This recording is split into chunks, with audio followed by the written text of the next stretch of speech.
వివిధ పార్టీల ప్రజా సంఘాల బాధ్యులు, వేదిక ముందున్న కామ్రేడ్స్ మిత్రులారా, దండకారణ్యంలో జరుగుతున్నటువంటి మారణ హోమం, ఆపరేషన్ కగార్ పేరుతో జరుగుతున్నటువంటి మారణ హోమం పైన సిఎల్సి నిర్వహిస్తున్నటువంటి సదస్సులో మాట్లాడుకోవాల్సిన అంశాలపై ఒకటి రెండు అంశాలకు పరిమితమై మాట్లాడదాము. ఈరోజు దండకారణ్యంలో జరుగుతున్నటువంటి యుద్ధం కావచ్చు, మావోయిస్టుల పైన ఆదివాసీల పైన జరుగుతున్నటువంటి యుద్ధం ఇది మొదటిది కాదు, బహుశా నేను అనుకునేది చివరిది కూడా కాదు అనేటువంటి విషయాన్ని స్పష్టం చేయదలుచుకుంది.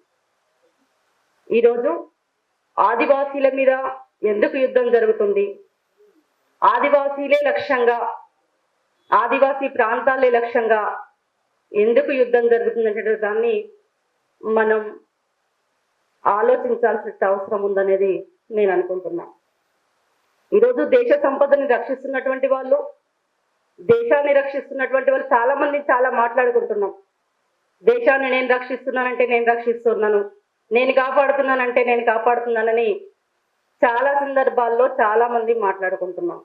కానీ ఈరోజు నిజానికి వాస్తవానికి దేశాన్ని రక్షిస్తుంది, దేశ సంపదను రక్షిస్తుంది కేవలం నాగరికతకు దూరంగా ఉన్నామని బయట సమాజం మాట్లాడుకుంటున్నటువంటి ఆదివాసీలు మాత్రానికే ఈ దేశ సంపదని కాపాడుతున్నారనేది నేను అనుకుంటున్నా. అందుకు మావోయిస్టులు, అందుకు ఆదివాసీల లక్ష్యంగా ప్రభుత్వాలు ఎంచుకుంటా ఉన్నాయి. ఆదివాసీలకు అండగా ఉంటున్నటువంటి విప్లవ సంస్థలు, అది మావోయిస్టు నుంచి మొదలు పెట్టుకుంటే అనేక విప్లవ సంస్థలు ఈరోజు ఆదివాసీలకు అండగా మాట్లాడుతున్నందుకు, రాస్తున్నందుకు, పాడుతున్నందుకు ఎంత భయంకరమైన నిర్బంధాన్ని కొనసాగిస్తున్నాయో మనం చూస్తున్నాం.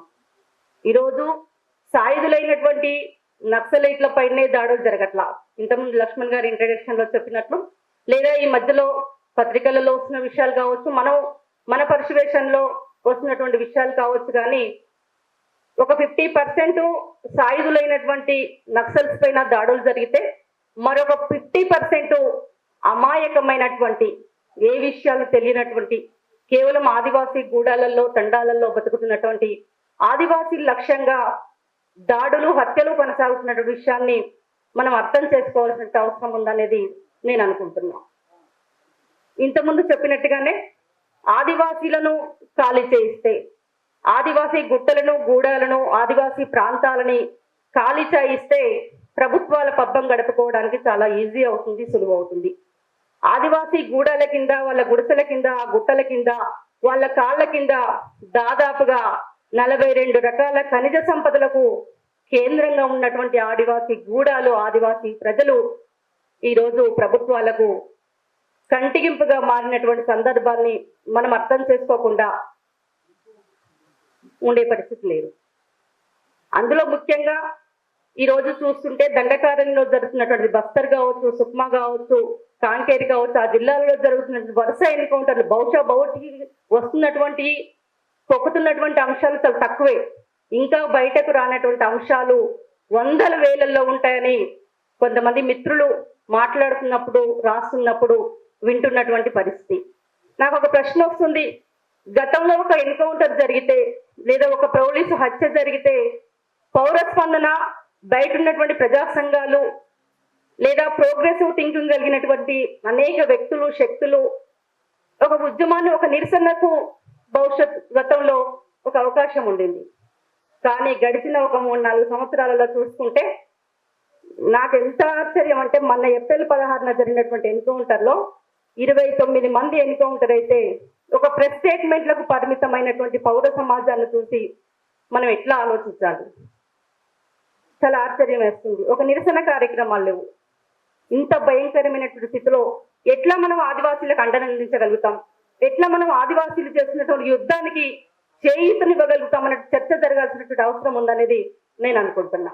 ఈరోజు వాళ్ళ పక్షాన రాస్తున్నటువంటి వాళ్ళపైన, మాట్లాడుతున్నటువంటి వాళ్ళపైన గత 10 సంవత్సరాల కాలంగా చూసుకుంటే అర్బన్ నక్సలైట్స్ పేరుతో ఒక భయంకరమైన నిర్బంధాన్ని, ఒక పక్కన సాయుధులైనటువంటి మావోయిస్టులు, నక్సల్స్ గ్రూప్స్ ఆదివాసీల పైన కొనసాగుతుంటే, రెండో పక్కన వాళ్ళ పక్షాన బాహ్య ప్రపంచంలో బయట సమాజంలో మాట్లాడుతున్నటువంటి వాళ్ళ పైన జరుగుతున్నటువంటి నిర్బంధం చాలా భయంకరంగా ఈ 10 సంవత్సరాల కాలంలో అది ప్రజా సంఘాలు కావచ్చు, రచయితలు కావచ్చు, మాట్లాడుతున్నటువంటి వాళ్ళపైన అర్బన్ నక్సల్స్ పేరుతో సంవత్సరాల తరబడి జైల్లో పడుతున్నటువంటి స్థితిని మనం చూస్తున్నాం. మన పక్కనే ఉన్న దండకారణ్యం గురించి మాట్లాడుకుంటున్నాం, కానీ మన రాష్ట్రంలో కూడా గత 10 సంవత్సరాల కాలంగా ఏం జరుగుతున్నటువంటి విషయాన్ని మనం ఆలోచన చేయాల్సినటువంటి అవసరం ఉంది. పక్క రాష్ట్రంలో ఒక బలమైనటువంటి ప్రజా ఉద్యమం ఈ ఎన్కౌంటర్స్ పైన ఖచ్చితంగా జరిగినప్పుడు ఆ రాష్ట్రంలో కూడా ఆ ప్రభావం ఉంటుందనేది నాకు అనిపిస్తుంది. ఎందుకంటే మన పక్కనే ఉన్నట్టు భద్రాచలం చర్ల దాటితే ఛత్తీస్గఢ్ బార్డర్ మొదలవుతుంది. అక్కడ జరుగుతున్నటువంటి హింస ఈ రోజు చర్ల దాటి కుంట దాటి బయటికి పోలేనటువంటి ఒక భయంకరమైన నిర్బంధాన్ని కూడా చూస్తా ఉన్నాం. ఈ రాష్ట్రంలో తెలంగాణ గవర్నమెంట్ వచ్చిన వెంటనే శృతి సాగర్ ఎన్కౌంటర్ ని చూసాం. దానికి స్పందనగా వచ్చినటువంటి నిరసన కార్యక్రమాలను కూడా మనం చూసాం. బహుశా ఈ 10 సంవత్సరాల కాలంలో అది కరువైందనేది నేను అనుకుంటా ఉన్నా. శృతి సాగర్ ఎన్కౌంటర్ పైన పెళ్లిబుక్కినటువంటి ఒక నిరసన కూడా ఈ రోజు ఒక స్టేట్మెంట్లకు పరిమితమైనటువంటి సందర్భాన్ని మనం చూస్తా ఉన్నాం. అంటే సంస్థాగతంగా ఎదుర్కొంటున్నటువంటి నిర్బంధాలు ఆయా సంఘాలకు ఆయా పార్టీలకు ఉండుండొచ్చు, నేను కాదని చెప్పను, కానీ దీన్ని సమూహంగా మార్చేటువంటి దాంట్లో మన వైఫల్యాలు ఉన్నాయి, మనం చెక్ చేసుకోవాల్సినటువంటి అవసరం ఉందనేది నేను అనుకుంటా ఉన్నా. ఒక మావోయిస్టు పార్టీనే పైనే కాదు, ఆదివాసీలకు అండగా ఉంటున్నటువంటి ఉట్నూరు నుంచి మొదలు పెట్టుకుంటే ఏటూరు నాగారం దాకా ఈ 10 సంవత్సరాల కాలంలో ఎన్ని నిర్బంధాలు, ఎన్ని కుట్ర కేసులు జరుగుతున్నాయో మనం మాట్లాడుకోలేనటువంటి స్థితి ఉంటుందనేది నేను అనుకుంటున్నా. అంతేగా తాడవాయి కుట్ర కేసును చూసాం, అంతపల్లి కిచెనపల్లి కుట్ర కేసును చూసాం. మొన్నటికి మొన్న రేవంత్ రెడ్డి సర్కారు కొలువు తీరిన తర్వాత ఫిబ్రవరి 14న న్యూ డెమోక్రసీ పార్టీ రాష్ట్ర కార్యదర్శి ఒకడే సాయుధుడు, అందులో మిగతా 8 మంది ప్రజా సంఘాలలో పనిచేస్తున్నటువంటి వాళ్ళు లేదా పత్రికలలో పనిచేస్తున్నటువంటి వాళ్ళు 24 మంది మీద కుట్ర కేసులు కూడా ఈ రాష్ట్రంలో మోపబడుతున్న సందర్భంలో ఒక నిరసనకి మనం మాట్లాడలేనటువంటి సందర్భం కనిపిస్తుందనేటువంటిది నేను చెప్పదలుచుకున్నా. ఇంతేకాదు ఈ దేశ సంపదకు మూలమైనటువంటి, ఈ దేశ సంపదను కాపాడడానికి మూలమైనటువంటి ఆదివాసీలని రక్షించడానికి ఒక సదస్సులో సమావేశంలో సరిపోవనేది నేను అనుకుంటున్నా. ఒక హాల్ మీటింగ్స్ పెట్టుకొని తెల్లారిపోతున్న ఎవరికి వాళ్ళని దులుపుకొని పోతే ఇక మనం అంతకంటే వాళ్ళకి అందించాల్సిన అండలు కానీ లేదా భవిష్యత్తులో వాళ్ళు చేసినటువంటి యుద్ధానికి కానీ ఒక అర్థం లేనటువంటిదిగా ఉంటుందనేటువంటిది నేను అనుకుంటా ఉన్నా. ఈ రోజు చాలా భయంకరంగా బార్డర్లలో శత్రు దేశాలపై ప్రయోగించాల్సినటువంటి అన్ని యుద్ధాలని అంతర్దేశంలో అంతర్రాష్ట్రాలలో ముఖ్యంగా మోడీ ప్రభుత్వం అధికారంలోకి వచ్చిన తర్వాత డబుల్ ఇంజన్ సర్కార్ పేరుతో డబుల్ ఇంజన్ సర్కార్ చేసినటువంటి ఈ దేశ సంపదని బహుళజాతి కంపెనీలకి, మల్టీ కార్పొరేట్ కంపెనీలకు అప్పచెప్పడానికి ఆదివాసీల అడ్డము, ఆదివాసీలకు అండగా ఉంటున్నటువంటి మావోయిస్టుల అడ్డము, మరి ఇంకా కొంత ముందుకు వస్తే ఇతర విప్లవ సంస్థలు వారికి అడ్డం కాబట్టి ఇంత భయంకరమైనటువంటి నిర్బంధాన్ని కేంద్ర రాష్ట్ర ప్రభుత్వాలు ప్రయోగిస్తున్నాయి. కేంద్ర ప్రభుత్వమే కాదు, ఈ మధ్యలో మనం చూస్తే హైదరాబాద్ సెంటర్ గా కూడా ఎన్ని ప్రజా సంఘాల నాయకుల మీద వీక్షణ వేరన్న మన మధ్యలోనే ఉన్నాడు. ఇళ్ల మీద దాడులు జరుగుతున్నప్పుడు, టీవీలలో స్క్రోలింగ్స్ వస్తున్నప్పుడు కనీసం పౌర స్పందన కూడా కరువైనటువంటి సిచ్యువేషన్ కూడా మన ముందు కనిపిస్తా ఉంది. అంటే ఒక రకంగా దేశాన్ని మొత్తం నిర్బంధము అనేటువంటి వలయంలో నోరు మూయించి ప్రభుత్వాలు యథేచ్ఛగా ఇష్టారాజ్యంగా వాళ్ళు ఈ దేశ సంపదని కొల్లగొట్టడానికి ప్రయత్నాలు జరుగుతున్నటువంటి విషయాన్ని మనం అర్థం చేసుకోకుండా లేదా మార్పును కోరుకున్నాం. నిన్నటిదాకా మనం ఒక మార్పు, ఒక బేసింగ్ స్పేస్ భారతదేశ వ్యాప్తంగా అవసరం, మోడీ సర్కార్ని దించాలని మాట్లాడుకుంటున్నటువంటి మనము ఈ రోజు ఎక్కడో ఒక దగ్గర గతంలో ఆల్టర్నేటివ్ ప్రభుత్వాలను ఆలోచించకుండా ఈ రోజు మళ్ళీ ఈ దేశంలో 75 సంవత్సరాలుగా నిర్బంధాన్ని ప్రయోగించినటువంటి మరొక పార్టీలను, మరొక ఫాసిస్ట్ ప్రభుత్వాలను కూడా మళ్ళీ మనం కొలువు తీర్చుకోవడానికి దాదాలాడుతున్నటువంటి సందర్భాలు కూడా నిజమే, వాస్తవమే కావచ్చు. 10 సంవత్సరాల్లో ప్రజా సంఘాలు, ప్రజా ఉద్యమాలపై ఉక్కుపాదన మోపుతున్నటువంటి మోడీ సర్కార్కు వ్యతిరేకంగా ఈ దేశంలో మోడీ ప్రభుత్వం తీసుకొస్తున్నటువంటి హిందుత్వ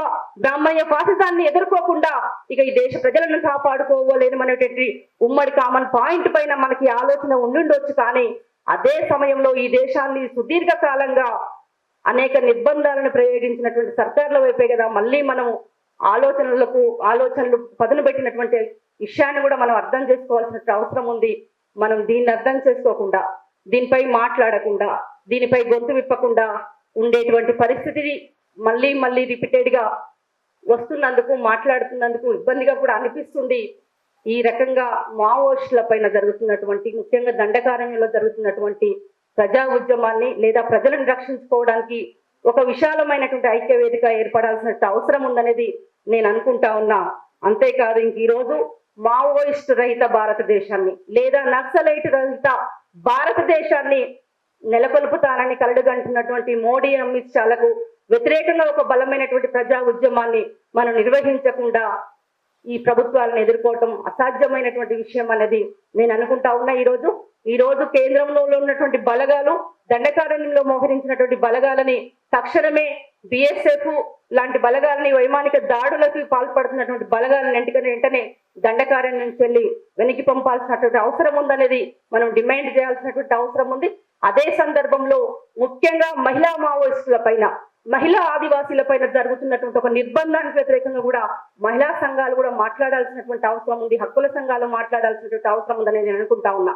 ఆదివాసీలు పురుషుల పైన జరుగుతున్నటువంటి యుద్ధము హింస ఒకవైపు అయితే దానికి భిన్నంగా మహిళల పైన జరుగుతున్నటువంటి హింస చెప్పరన్నటువంటిది బలగాలు వాళ్ళ గూడాల మీద గుడిసెల మీద వాళ్ళ మీద పడి జరుగుతున్నటువంటి అత్యాచారాలు హత్యలు ఇక మనం చెప్పుకోవడానికి అవకాశం లేనటువంటి పద్ధతిలో గతంలో జరిగినాయి, నిన్న జరుగుతున్నాయి. ఈ రోజు 29 మంది శవాలను చూసుకుంటే మనం కనీసం అందరి ఒకేలాగా శరీరాలు కనిపిస్తున్నటువంటి స్థితి మనకు కనపడతా ఉంది. అంటే ఎంత భయంకరమైనటువంటి హింసని వాళ్ళు ప్రయోగిస్తున్నారో మనం అర్థం చేసుకోవాల్సిన అవసరం ఉందనేది నేను అనుకుంటూ, డబుల్ ఇంజన్ సర్కారు చాలా కలలుగంటున్నటువంటి మావోయిస్టు రహిత నక్సలైట్ రహిత భారతదేశాన్ని కలలుగంటున్నటువంటి మోడీ సర్కార్ ఖబర్దార్, లేదా నీ ఆటలు ఇంకా సాగవు, ఇంకా ఈ గడ్డపైన ప్రజా ఉద్యమాలు ప్రజా పోరాటాలు బతికే ఉన్నాయి అనేటువంటి సవాల్ని మనం స్వీకరించకుండా దీన్ని ఎదుర్కోవడం అసాధ్యమైనటువంటి విషయం అనేది నేను చెబుతూ,